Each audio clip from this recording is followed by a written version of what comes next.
16 दिन पहले चंद्रयान 3 की लॉन्चिंग के बाद 1 महीने के अंदर ही इसरो ने एक और कामयाबी हासिल कर ली।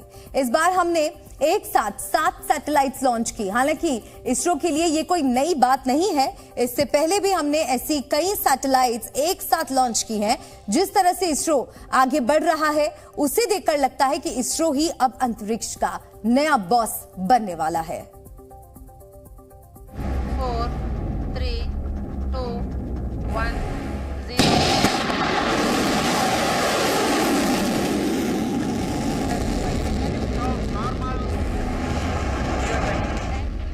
इसरो ने एक साथ 7 सैटेलाइट्स लॉन्च करके एक बार फिर दुनिया को ये बता दिया है कि वो अंतरिक्ष का नया बॉस बनने वाला है। आंध्र प्रदेश के श्रीहरिकोटा में सतीश धवन स्पेस सेंटर से इसरो ने कुल 7 सैटेलाइट्स को अंतरिक्ष में भेजा। इनमें भारत की 1 सैटेलाइट और सिंगापुर की 6 सैटेलाइट्स शामिल हैं। ये इसरो के वैज्ञानिकों की काबिलियत का ही नतीजा है कि 1 महीने के अंदर भारत ने दूसरी बार किसी स्पेस मिशन की सफल लॉन्चिंग की है। पहले चंद्रयान और अब एक साथ 7 सैटेलाइट्स की लॉन्चिंग। इसरो दिन ब दिन अपनी कामयाबी की नई कहानी लिख रहा है। इसरो की सफलता की कहानी उसके सफल रॉकेट्स में छुपी है। जिस PSLV रॉकेट के भरोसे दुनिया भर के देश भारत से हाथ मिला रहे हैं, उसका सक्सेस रेट जानकर आपकी छाती चौड़ी हो जाएगी। भारत के इस सॉलिड रॉकेट का सक्सेस रेट 96% से भी ज्यादा है। स्पेस सेक्टर में ऐसे रिकॉर्ड को शानदार माना जाता है। 2017 के बाद से आज तक PSLV कभी फेल नहीं हुआ। इसकी परफॉर्मेंस की वजह से ही इसे इसरो का वर्क हॉर्स कहा जाता है। सैटेलाइट्स की लॉन्चिंग के मामले में भारत की विश्वसनीयता दुनिया में बहुत ज्यादा है। इसरो ने अब तक 34 देशों की सैटेलाइट्स को भारतीय जमीन से लॉन्च किया है। इनमें America, Britain, Japan, Germany, Spain, Singapore और कोरिया जैसे विकसित देशों की सैटेलाइट्स शामिल हैं। अभी तो यह सिर्फ ट्रेलर है। आने वाले सालों में इसरो दोगुनी रफ्तार से बढ़ने वाला है। इस बात की तस्दीक की है खुद इसरो चीफ S सोमनाथ ने। उन्होंने बताया कि आने वाले 2 महीनों के अंदर इसरो फिर से सैटेलाइट लॉन्च करने वाला है।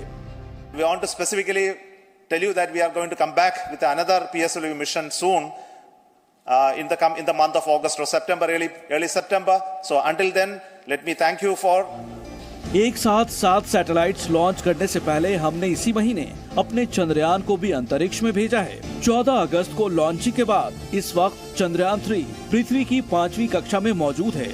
अभी तक चंद्रयान की मूवमेंट बिल्कुल उम्मीद के मुताबिक हो रही है। इसरो ने बताया है कि आने वाले 1 अगस्त को चंद्रयान चंद्रमा की कक्षा में प्रवेश करने के लिए आगे बढ़ेगा। दुनिया भारत की ओर उम्मीद भरी निगाहों से देख रही है। जिस तरह के अद्भुत काम इसरो ने बीते कुछ सालों में किए, उससे ये साबित हो रहा है कि इसरो ही अंतरिक्ष का नया बॉस बनने वाला है। Bureau report, C media. और आइए इसरो से जुड़ी कुछ और रोचक जानकारियां आप तक पहुंचाते हैं। एक जमाना था जब दुनिया के बड़े बड़े देश इसरो को स्पेस सेक्टर में कमतर आंकने की कोशिश करते थे। आज से 54 साल पहले की अगर बात की जाए तो 15 अगस्त 1969 को इसरो की स्थापना की गई थी। इसरो के पहले रॉकेट के हिस्सों को साइकिल के जरिए लॉन्चिंग साइट तक ले जाया गया था। इसके साथ एक और तस्वीर आई थी जिसमें देखा गया कि हम बैलगाड़ी के सहारे रॉकेट लॉन्च कराने के लिए ले गए थे। पुरानी तस्वीरों के बीच आज इसरो का रंग रूप बदल चुका है। हमारे रॉकेट्स अपने देश के साथ साथ दुनिया के दूसरे देशों की भी सैटेलाइट्स लॉन्च करते हैं। हमने अब तक 34 देशों की करीब 350 सैटेलाइट्स को लॉन्च करवाया है। स्पेस सेक्टर में भारत को आगे बढ़ाने के लिए भारत सरकार ने साल 2019 में न्यू स्पेस इंडिया लिमिटेड नाम की कंपनी बनाई। इसे एक तरह से इसरो की कमर्शियल यूनिट भी कहा जा सकता है। इस कंपनी के जरिए भारत सरकार रॉकेट्स और सैटेलाइट्स बनाती है। इसके साथ साथ दूसरे देशों के सैटेलाइट्स को लॉन्च कराने की डील भी इसी कंपनी के जरिए की जाती है।